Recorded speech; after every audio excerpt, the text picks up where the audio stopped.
1.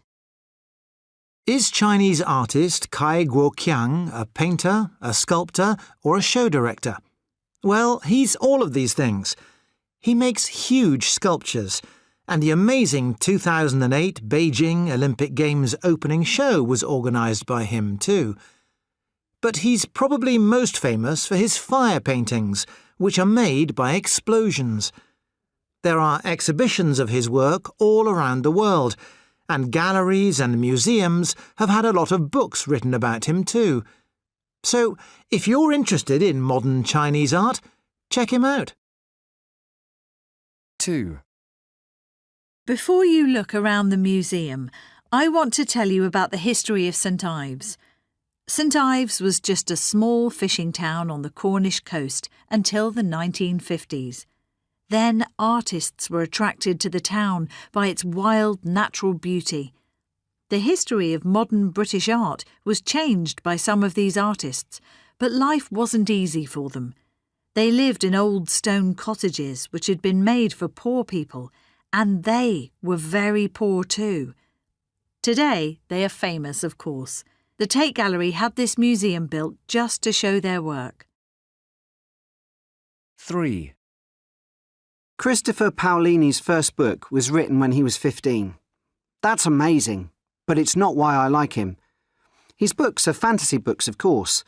His animals fly and people have amazing powers, and I don't usually like things like that. But Paolini's books are really exciting, and he makes you believe in the story. It has been said that Christopher Paolini's books are for younger children, but I don't agree. I think both teenagers and adults should read them, because they're just amazing. 4. You're listening to Early Evenings with Maria Barranca. Well, it's September again, and next week is the start of the Sausalito Arts Festival.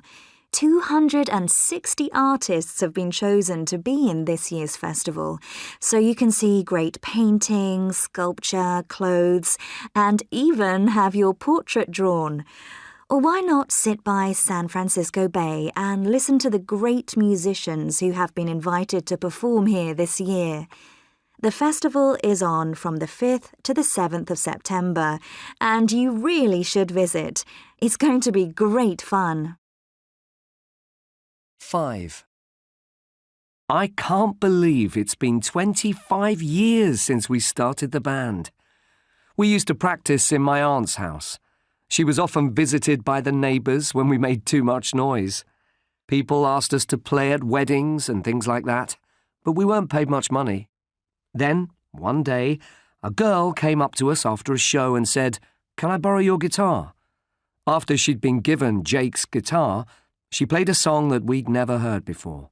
It had great harmonies and an amazing beat. We invited Jenny to join the band that day, and she made us famous.